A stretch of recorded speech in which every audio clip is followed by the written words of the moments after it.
Greetings, everyone. My name is Eliaz Reuben Dandeker. I'm an author and publisher of the Bene-Israel community of India, and I'm also a member of the community.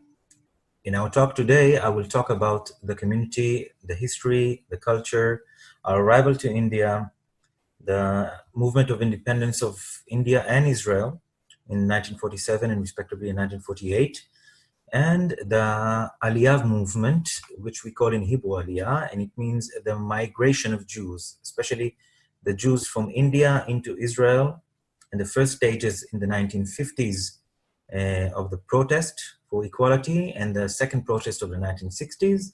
And I will conclude with the situation today of the Indian Jews in regard in Israel, and of course in India. So I will start with sharing the screen. I'll show you some of the pictures. Now, the origins of our story begins traditionally around 175 BC. As the chronicles of our community goes, there was a ship full of Israeli exiles coming from what is today Israel, from the Galilee, the north of Israel. They went to Egypt, and from Egypt, they took ships in order to get to India. And what was there was a Jewish community that later on became the Kochini Jews, or at least this is how our chronicles start. And the ship, it was caught in a storm, and afterwards it was shipwrecked out of the coast of the Kunakan or Kokonpati. And there were around 14 survivors, 7 men and 7 women, that they were actually the base of our community, the origins of our community in India. They were found by an 8-year-old Hindu child that went and called to his parents, and they brought the Brahmin priests. And from the shipwrecks, there were around, some accounts say 100, some accounts say 1,000 people who perished. And as I said, there were 14 survivors. And actually they were assisted and hosted by the local community there of Hindus. And slowly but surely we established ourselves, learned the different languages. Now, India was a trade center with ancient cultures, of course, so there was knowledge between the areas, which is Israel and Egypt, for example, the Middle East, and later on also, or actually more or less in the same time, the Roman Empire, but before that, the Greek Empire and India. And there was trade and goods and communities between all these trading posts, etc. So this is the start of our community, more or less, in India. So we're talking about 2,200 years ago or so, by our chronicles, at least. Now, from these 14 survivors, slowly we started to spread throughout the Kunakan coast, and either establishing villages or joining established villages. And our surnames, like mine is Dandeker from Agardanda, and Viveker from Dev, Penker from Pen, etc. You know, Agarwarker from Agarwar, and so on and so forth, Palkar from Pali. And we spread throughout the Kunakan coast from around, I would say, the 1500s, our community that grew in numbers started to spread also outside the Kunakan coast. Now, the community who were what we call today Jews, but the Bene-Israel, as we are called, actually all the Jews were called Bene-Israel originally. And what happened with the name changing, I will not go into that specific discussion right now, although, of course, we have a lot of information about that.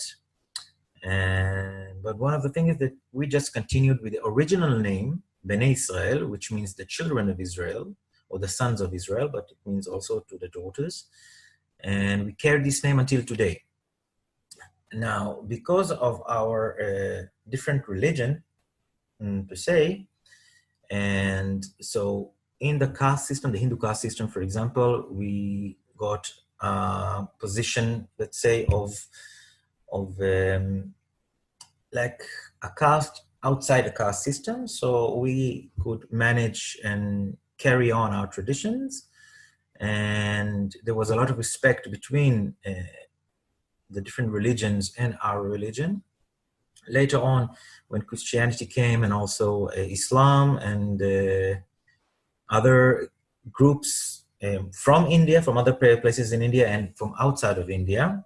So we maintained a balance. India is actually one of the only places that anti-Semitism or persecution of Jews almost did not occur. It did occur in specific areas, like in Goa with the Spanish and Portuguese inquisitions, and some other minor places. But in general speaking, the Indian Jews did have, let's say, more or less full freedoms, and political wise, and cultural wise, and also between other communities.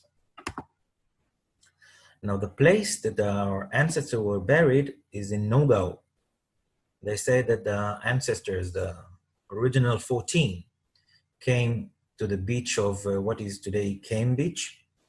And next to Kame, there is Nogao. And in Nogao, there is a huge monument. This monument that we see today actually is a more modern monument. It was, the origins of it, it started talking about building it in 1922, but it was completed in 1975 by the architect Joshua Bonker.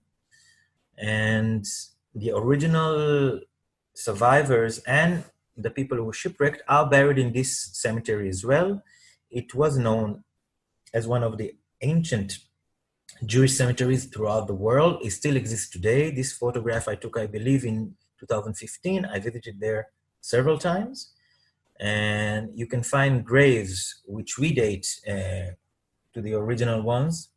And throughout the centuries, and the 18th century, 19th century, 20th century, it was still used. And you can find it today, of course, in the monsoon season. It's full of weeds, and it's a complete jungle. And in the dry season, of course, you can see the grave tone more visibly. Kunakan Coast, the community built synagogues. This is the synagogue in Alibag. And before the synagogues, actually, there were prayer houses. And we carried on several of the traditions, the Jewish traditions from the time of the temple, but in a very old style. There was some contact with other Jewish communities, but the contact was sporadic. Sometimes we didn't have much contact with other Jewish communities, and sometimes we had more contact with the Jewish communities.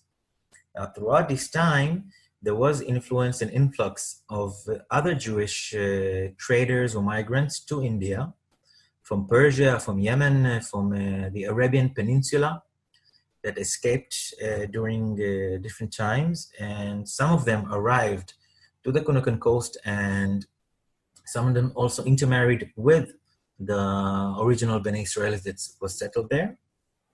And with time, they built synagogues like this one here. This is the synagogue in Thalia. Now, today the synagogue is inactive, and it is a school. But one of the agreements was that in order for the community, the Bnei Israel community, to donate this structure to the communities that are living there today, which is Hindu and Muslims mainly, so they can use it as long as they keep the original facade of it. For example, so this is a well-preserved synagogue, yet today it serves the community of non-Jews living there as a school. And this is one of the ways to preserve our heritage. Now, this is the opening building, actually, of the synagogue in Borle, which there actually there's the last Sogaukar family. The Sogaukars came to Borle around the 1700s also. So the story goes.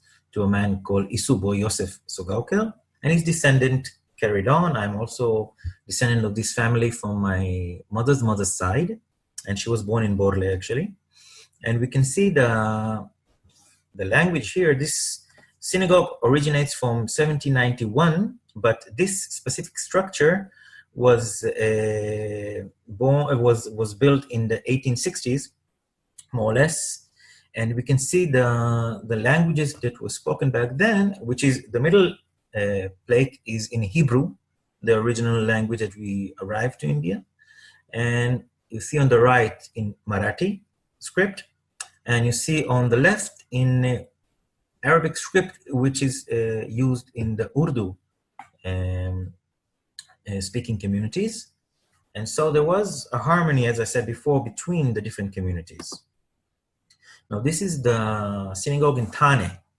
The synagogue in Thane that was built by Subedar Major Samuel Moses Nagaoker.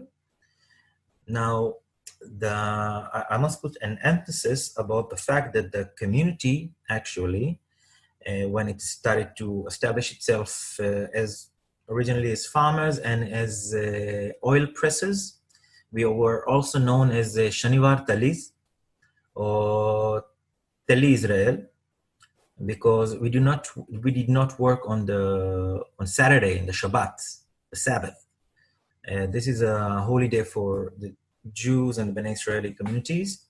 So on the Shabbat we abstained. On Saturdays we abstain from work, so they call it the oil pressers who do not work on the Sabbath, on Saturday.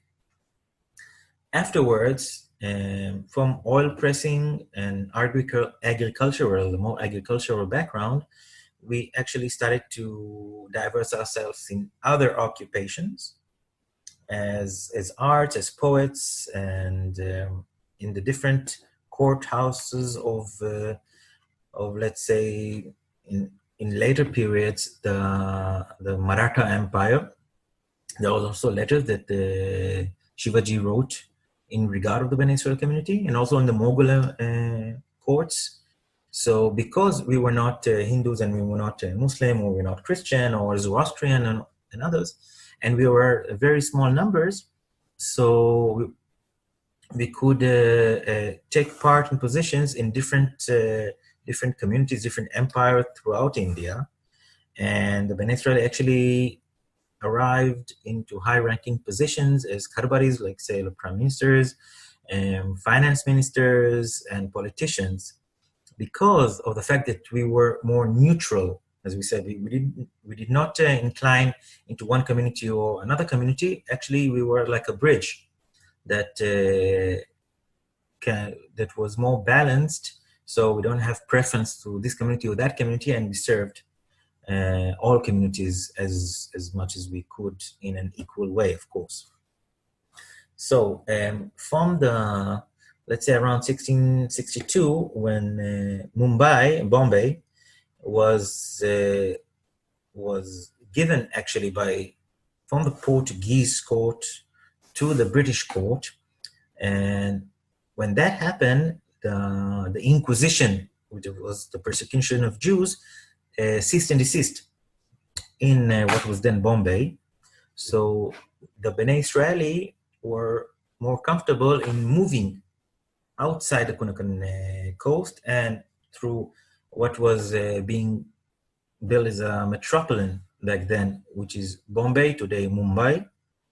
And from the late 1600s, the Bene Israeli started to move out of the original Bene Israeli villages and spread first to Mumbai and then to other places. This synagogue in Thane was built in 1878 and is today active. And actually, I think it's one of the synagogues that has the largest congregation of Jews or Bene Israelis in India today. Now we see here the grave of Mr. Havaldar Abraham Daniel Palkar.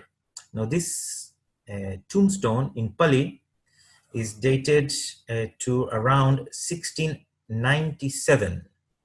And as we see here, an old style of Marathi English, and in this picture is not so so clear, but the above letters start to, if you can see, it's in Hebrew. So there was a combination of all these letters.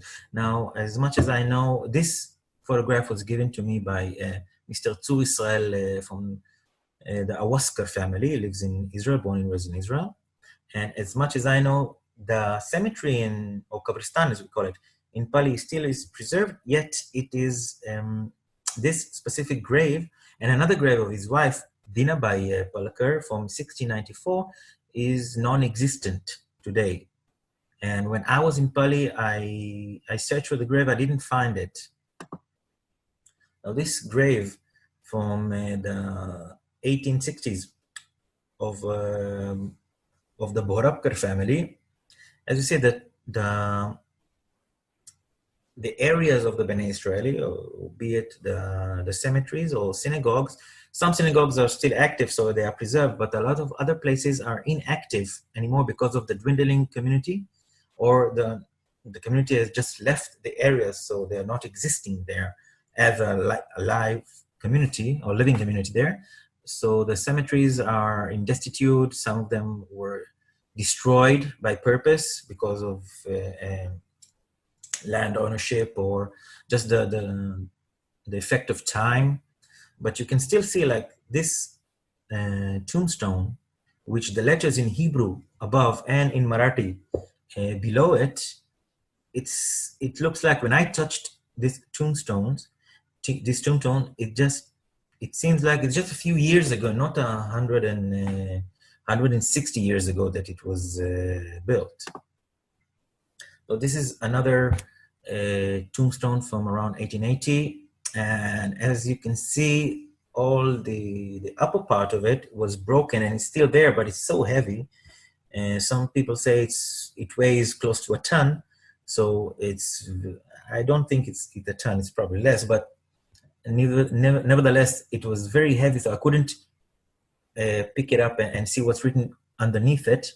But this is the situation throughout the Kunakan coast, and not only in the Kunakan coast, which we see traditions and tombstone historical monuments actually being crumbled, either by the force of nature, because they were not preserved and they were not a national monument by law yet, or be it by human purposes, like real estate. You know, some of the places the people left, so some other people see it as an opportunity to build something, and the history is being destroyed. Now, this is a painting by Tina Sloan Bamnulkar of Scotland, also a Bene-Israeli, originated from India. And these are the Dandeker brothers, which we call the Kammodan Mocadem Dandekers. Now, Kammodan Mocadem, in the Marathi of the Bene-Israeli, let's say version, dialect, some people say, were the presidents of the community, the leaders of the community from 1784. Now, in this painting, in the background, we're seeing actually the first synagogue. Sorry, second. The first synagogue, which was built in Mumbai, they finished building it in the 13th of May, 1796. It was built by Samuel Ezekiel Dandeker and his brother Isaac Ezekiel Dandeker, also known as Samaji Hasaji Dandeker and Isaji Hasaji Dandeker. And we can see both of them on the left side, as Samaji is on the horse, Isaji is next to him. Now they served along with the other Indian origin people from different origins or creeds and religions in India, in the British East India Company.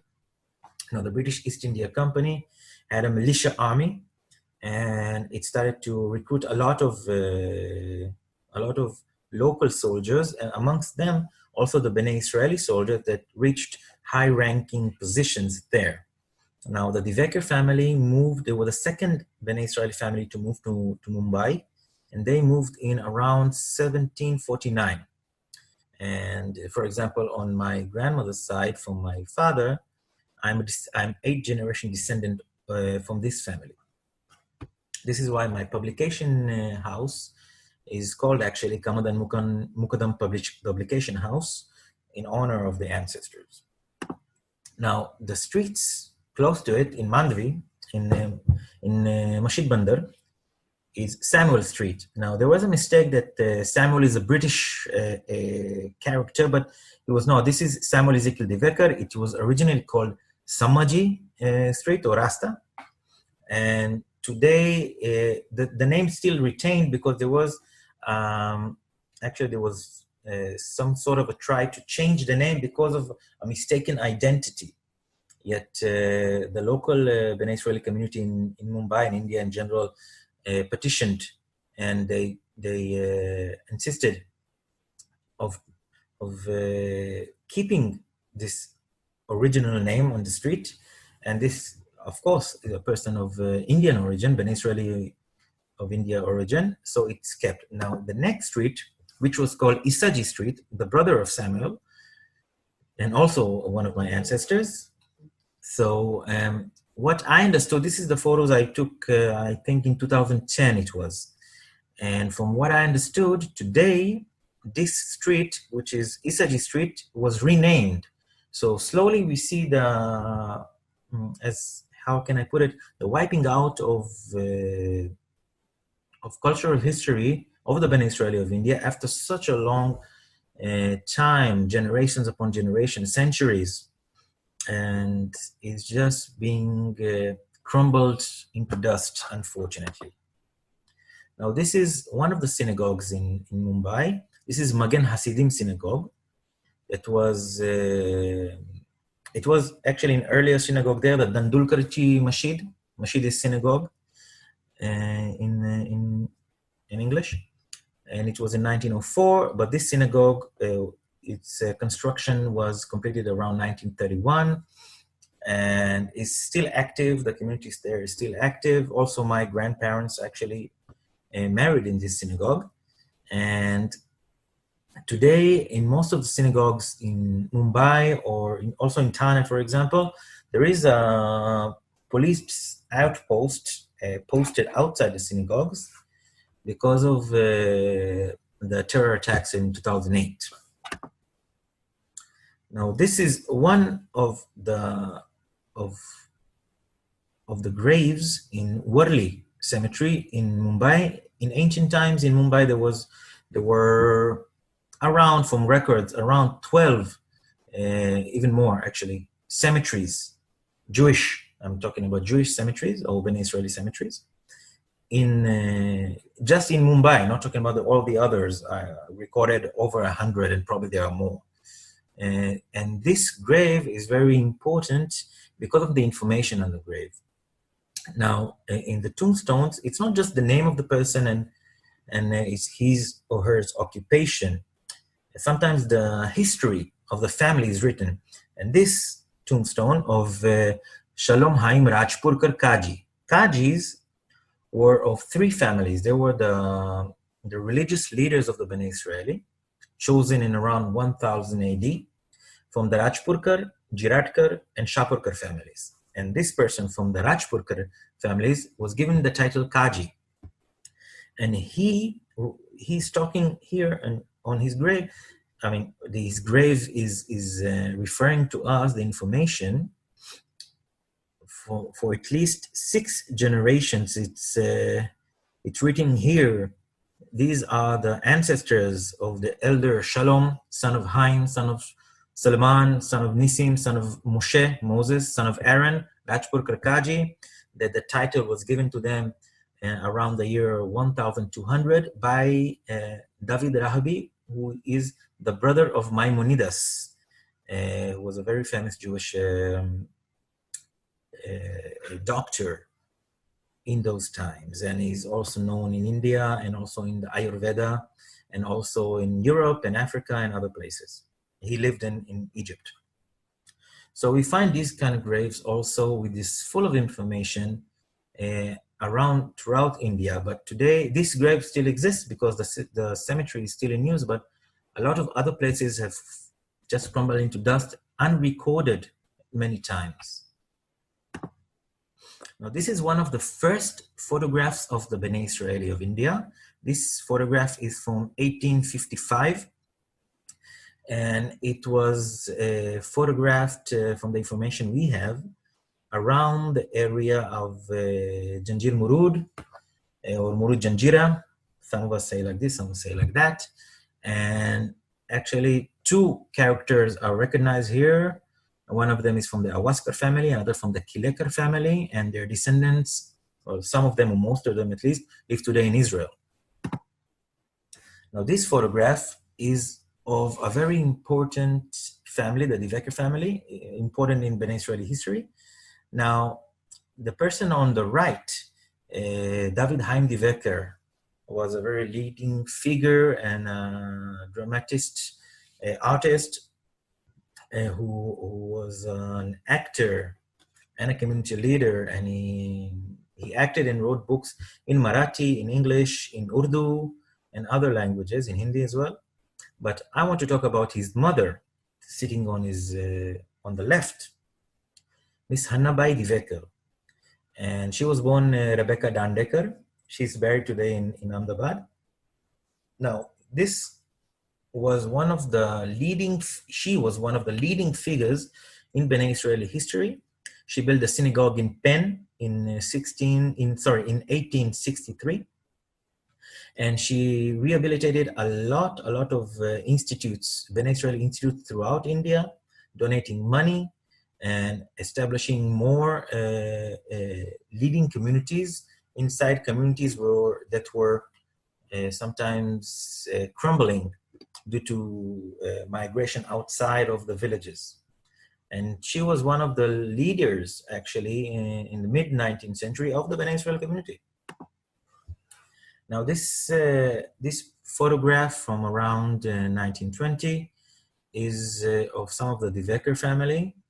And this is the grave of the son of one of the famous leaders of the Bene-Israel community, Dada Kammodan, or David Isaji Dandeker, born 1777, died the 2nd of April, 1846. And this is his son, Isaac.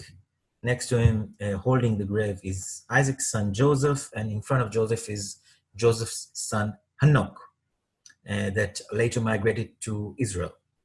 Now, this grave is in Tane's old Jewish cemetery, old Bene Israeli cemetery, which is today buried underneath a pile of rubble. There was a gas station built next to it, and all these graves, undocumented graves, were covered, and they are underneath the ground. So we don't have any access to them at this point. Now, this newspaper, the Jewish Chronicles from London, dated 23rd of June, 1967, and actually it's depicting the last Jews flee from Aden in Yemen, which was also part of the British Raj of India. Now, the ladies here are from the Umar Decker family. It's Bat Sheva Umar Decker and her daughter Sarah. Now, these are Bene Israeli of Indian origin Jews, and they are one of the last recording Jews living from Aden. Now, the Bene Israel community, as I said, started to spread from the late 17th century throughout India and also outside of India, what is today outside of India at least. And one of them was the port of Aden. Another place was Burma, Myanmar of today. And another place was Karachi, Pakistan, before the partition, of course. Now, in Karachi, the synagogue was totally demolished in 1988. The community, more or less, in 1947, there were 2,500 Jews living in Karachi, in general in Pakistan, and most of them fled. And the cemetery is still existing. There are some Jews living there, but they do not declare their religion because the situation there is it's very different than the situation in India for the Jews. Now, migration into Israel. I want to talk about several issues in regard of this. And the Jewish prayer houses, the synagogues, the masjids, actually And we're talking, the prayers that are recited, they talk about the return to Israel, or return to Zion, as we used to say. And it doesn't matter if the Jewish community is from India or from Ethiopia or from Europe or America or other places. The main prayers were to return to the original country, as we say, of our ancestors. Now, this is the Kamarlekar family from Karachi, back then still part of India, and they are in Jerusalem, the Temple Mount and the Al-Aqsa Mosque behind them.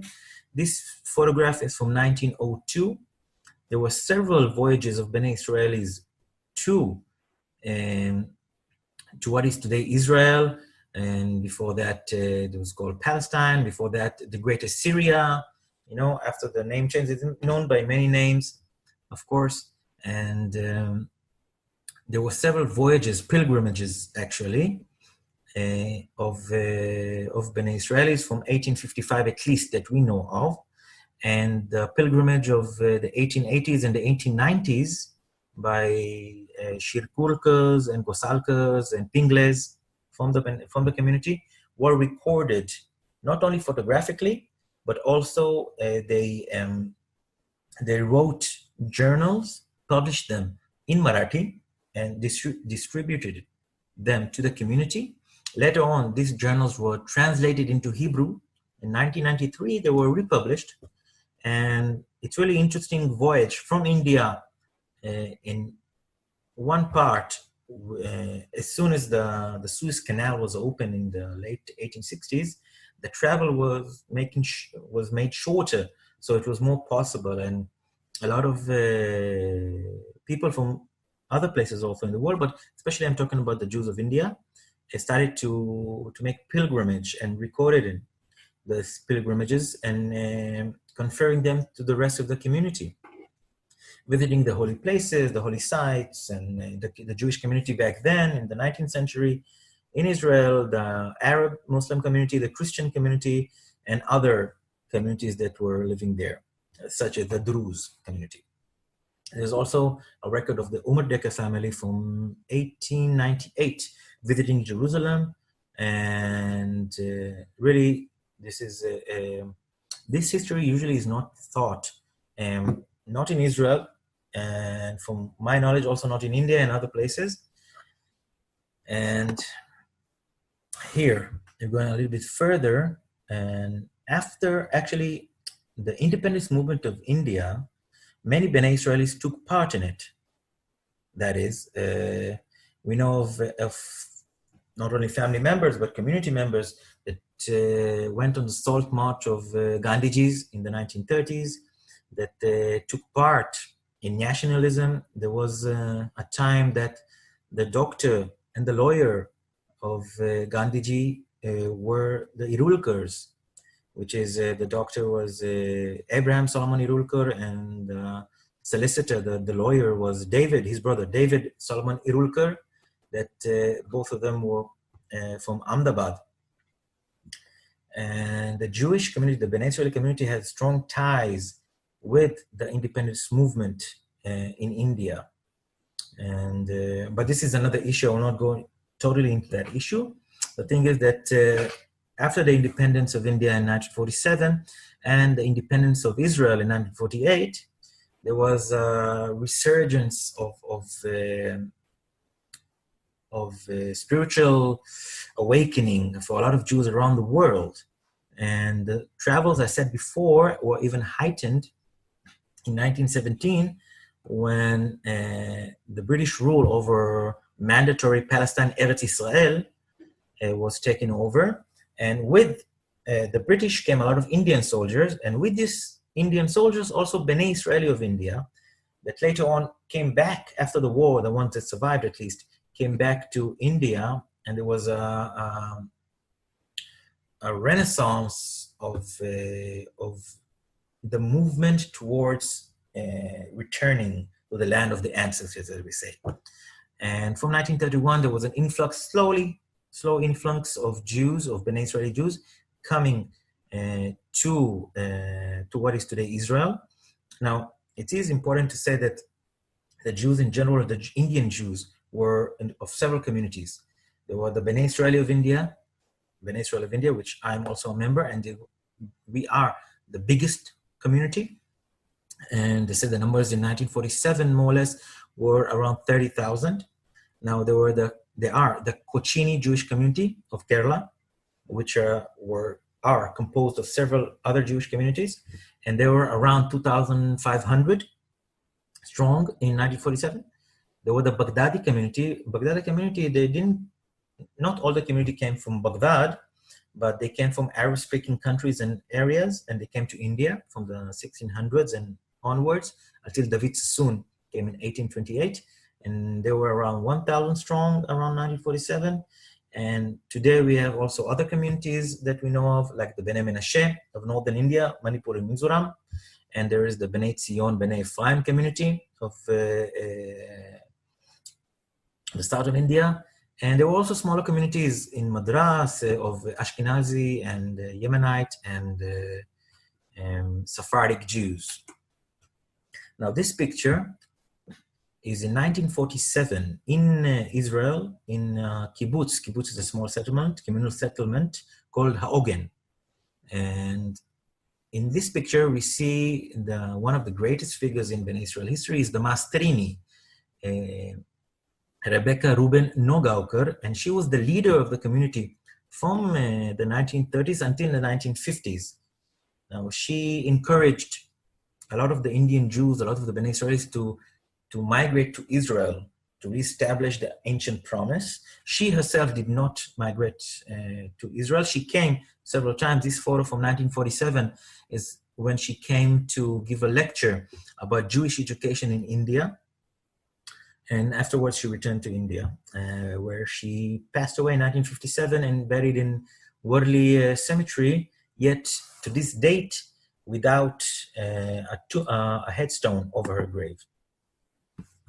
Now, here we see one of the first larger groups of Bene Israelis preparing for the migration into Israel. In the middle, we see Isaac Diveker, who was the leader of this community, of this group at least, of the movement, and is one of the leading figures in this. Now, I'm going to show you a clip in regard, this is in Hebrew, but this shows actually this time, the 1950, late 1949, 1950, 51, 52. Now the issue in these years is when the Bene Israel community started to migrate to Israel to take part in the reincarnation and rehabilitation of the Jewish state and so on and so forth, they, as a community, were unfamiliar, or the other Jewish community, especially the Ashkenazi European Jewish community and the Sephardic of mainly North Africa, or that were expelled from Spain in 1492, these communities didn't really know the Bene Israeli that much, or Indian Jews in general. So there were prejudices towards the Bene Israel community. And this was a total surprise, and the community was unaware of this issue. So I will show you one clip that shows this from that time. בשלב זה מגיעה לישראל עלייה נוספת וייחודית, עדת בני ישראל בהודו, שאנשיה נשלחים למעברת באר שבע. אנשי הקהילה, המשמרים במנהגיהם את המסורת עתיקת היומין שלהם, נתקלים בגזענות עזה ובתגובות של לעג והתנסות. חמור מכך הוא פקפוק הממסד ביהדותם. בעקבות מותו של תינוק מבני העדה שלא טופל בזמן, יוצאת הקהילה למחאה פסיבית בנוסח גנדי.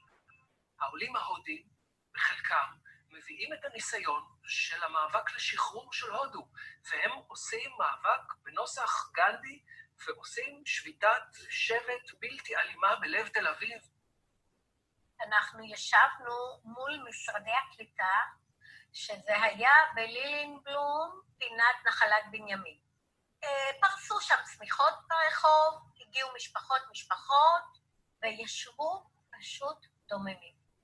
אבא שלי וכל הקהילה לא דגלו בלהפוך שולחנות, מה שהיה מאוד מקובל בתקופה הזו, והמשיך הרבה שנים אחרי זה, שברגע שאתה הופך שולחן, אתה מקבל את מה שאתה משיג. אתה עושה צעקות, אתה מקבל. זאת לא הייתה דרך. כשאמרו להם בלשכת עבודה אין עבודה, עשו אחורה פני וחזרו. התגלתה תמונה מחרידה. כולם מכרו את המיטה והמזרון ושוכבים על הארץ. כולם טוענים שהם חולים ואינם יכולים לצאת לעבודה. אמנם יש עבודה במשקים, אך אין היא מתאימה להם. הם מסרבים לקבל טיפול רפואי. אין גבול לאמונות התפילות שלהם. אחת הטענות שלהם היא שקופת חולים לוקחת מהם דם. באחד המפגשים הגיעה גולדה. גולדה כשרת העבודה, והיא לא הייתה מוכנה להבין אותנו, והיא אמרה, ממזרים, אנחנו לא צריכים אתכם פה. בני המשפחה בהודו אמרו להם, תחזרו, למה אתם צריכים לחיות במדינה שככה מתנכלת אליכם? המחאה מחריפה, והעולים ההודים מחליטים לשבות רעב. במקביל, ממשלת הודו מודיעה על הסכמתה לקלוט בחזרה את העולים. כעת גובר הלחץ בממסד הישראלי, שכן בסמוך לאותה תקופה, כבר עזבו את הארץ כ-20,000 איש. בניסיון נואש למנוע את כדור השלג, במה שכבר אז כונה ירידה מהארץ, פונה הממסד אל מנהיגי השופטים. לאבא שלנו, יצחק יוסף, או אייזק דיבקר, כמוביל השביתה, המחאה, הציעו לו, בוא, תפסיק עם זה. אנחנו נותנים לך בית באזור מאוד יוקרתי בירושלים. אבא אמר לאמא, תגידי, איך אני יכול לעשות את זה? איך אני יכול להסתכל לאנשים שלי בפנים, אחרי כל מה שאנחנו עשינו ומה שעברנו ביחד, כל מה שחווינו, כל ההשפלות, כל האי-קבלה שלנו, כל האפליות, איך אני יכול היום לעשות הכל? ללכת לקבל דירה בשכונת רחביה בירושלים, כן? ולהשאיר את כולם ככה. אבא שלי לא הסכים. בסופו של דבר מצליחה המחאה להשיג את מטרתה, ובמאי 1952 רבים מאנשי העדה שבים להודו במימון הסוכנות היהודית. לימים ינסו אנשי הקהילה לעלות מחדש.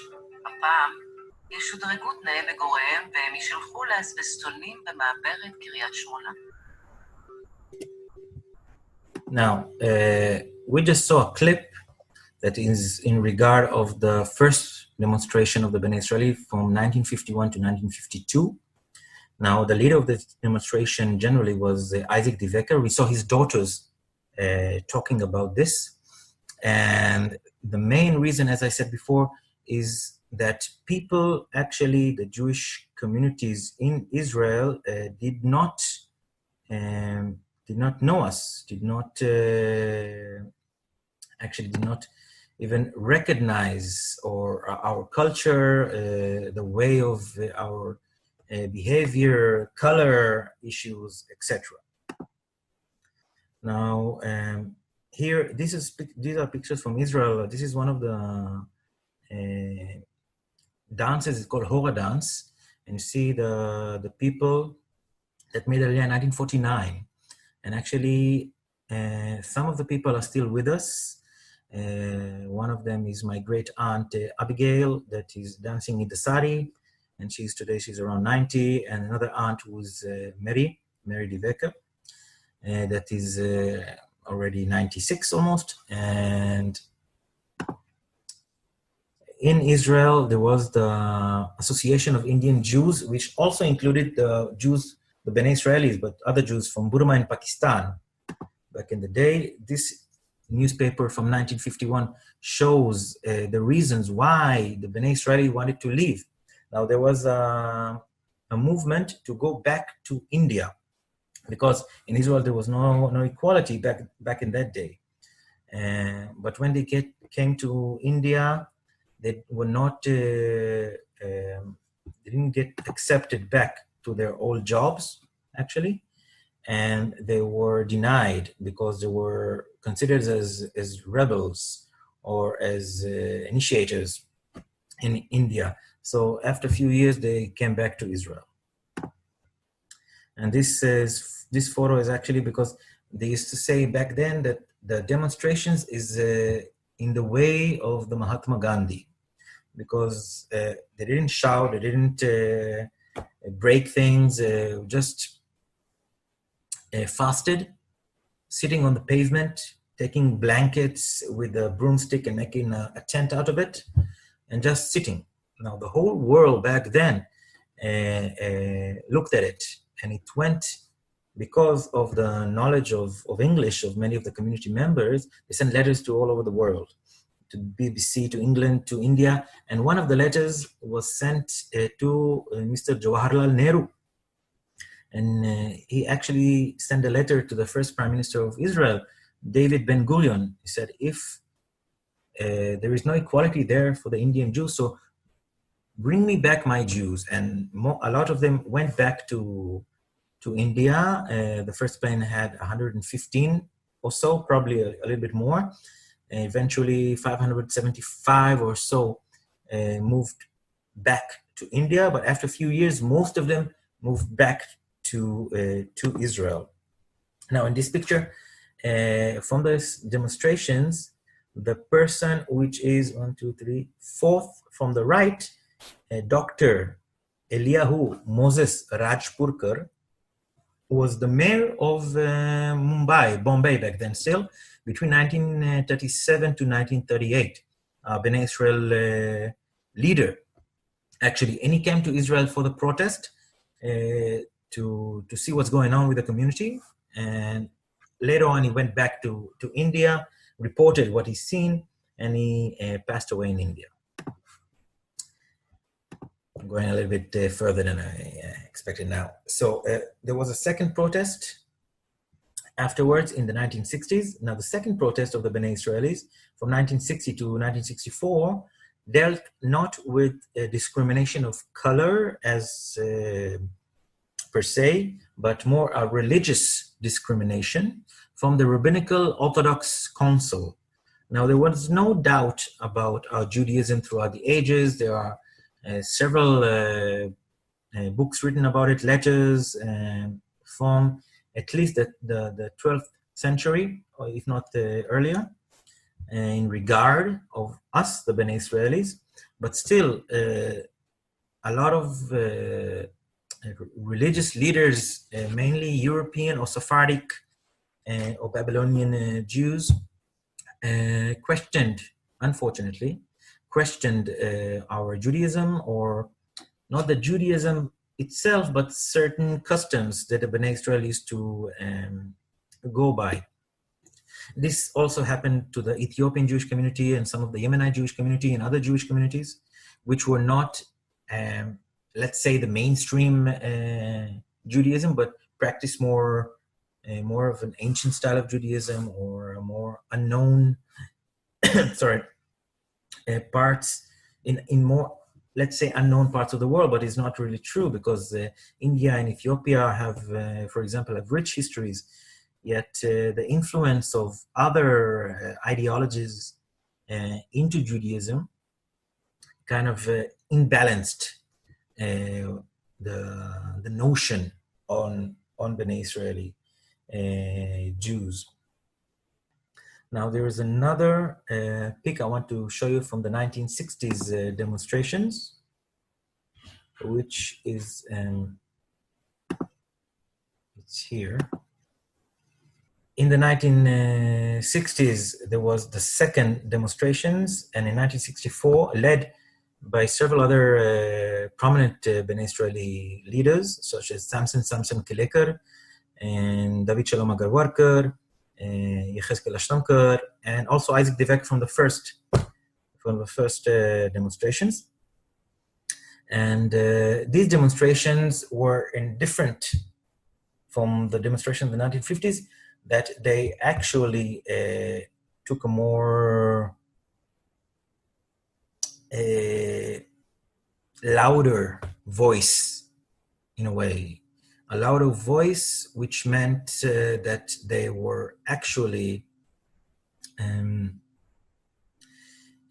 the streets and shouting and going to the parliament And actually in 1964, August 1964, the Israeli Prime Minister back then, Levi Eshkol, went out and gave a whole speech in the parliament, which is called Our Brothers, the Bene-Israel, to fully recognize us and not discriminate us in any aspect in life, including in a religious aspect, because there were some questions, there were some local rabbis that made it difficult for Bnei Israelis to marry other Jewish communities, be it European, Yemenite, or Sephardic or others.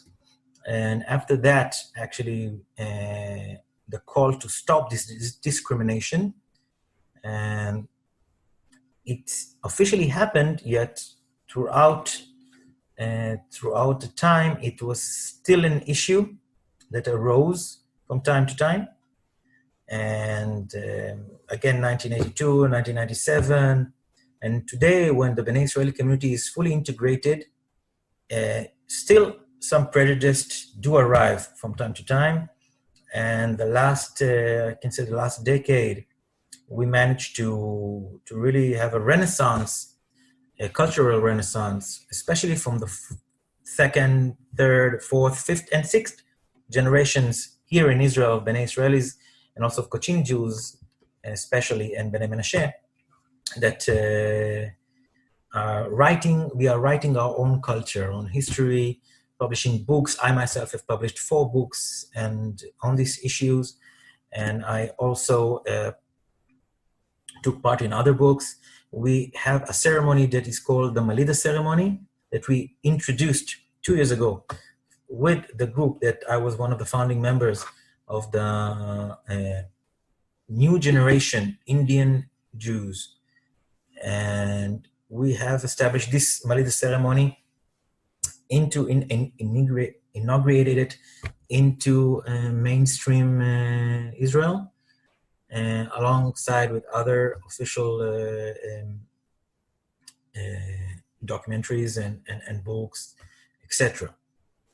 And the new group, one of them is one of the leaders. That group is Ilana Shazor. There are also other people that are working to bring our culture and the connection, and for example, with the Indian Embassy in Israel, to striking the ties between the communities, between the Jewish community in Israel and the Indian Jewish community in Israel and India itself. But today, what is going on? That is, in Israel, there are around 85,000 Bnei Israeli origin Jews, and in general, 100,000 more or less of Indian Jewish origin in Israel. And around the world, there are around 15 to 20,000 more. Officially in India, they say the estimates are of around 5,000, less than 5,000, some say 4,000, some say even less. Jews, most of the synagogues are being closed, and cemeteries are being destroyed on a daily basis, I would say. So our history is being slowly, and I hope not surely, being wiped out and destroyed, unfortunately. And I will try to show again the clip from the 1960s.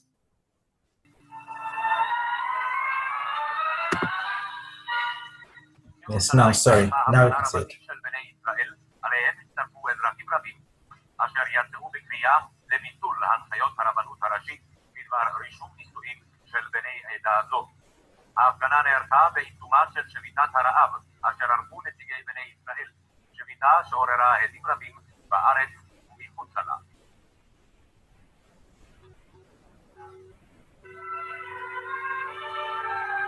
בעקבות שביתת הרעב וההפגנה, התכנסה הכנסת למושב מיוחד מתוך הפגרה שלה כדי לדון בבעיה. על דעת הכנסת התקבלה הודעתו של ראש הממשלה, מר לוי אשכול, כי בני ישראל הם שווים יהודים בכל דבר. מר אשכול פנה אל הרבנות הראשית בקריאה לעזור בעצירת תחושת האפליה. בעקבות הודעה זו, הפסיקו 32 משפחות בני ישראל את שביתתם, שנמשכה 29 יום. Well, that's about this issue, and now we'll finish. This is actually the gray cemetery in Chandargaon in the Konkan coast, and it's also the last family. Our history and our culture slowly is going into history in India, slipping into history now. There are places which are well kept, like this Changaonkar family that is still keeping the cemetery, yet other places are visibly deteriorating into oblivion, I would say. And we are trying to work to preserve these places, to carry them on into history, and to carry on our culture and our ties with India. And there is a lot of events and a lot of talks now about the younger generations and their need for the connection to there is a saying that we call Israel is our fatherland, but India is our motherland. And this connection between Israel and India, between the Bene-Israeli and India, that goes back for thousands of years, is very important for us even today. And here are 4 of the books I've written on the issue of Indian Jewry and history, culture, and traditions. And well, it was longer than I expected, but I hope it was informative. I usually give lectures live, yet with the COVID-19 outbreak and all these changes going around the world, so we are trying to adapt ourselves to a new reality and carry on. So any questions or any issues that anyone wants to further investigate, ask, or bring to light, I'm always happy to take part in that. Thank you, and thank you for hosting me. And I hope that soon I can come back to India like I used to come. So, thank you.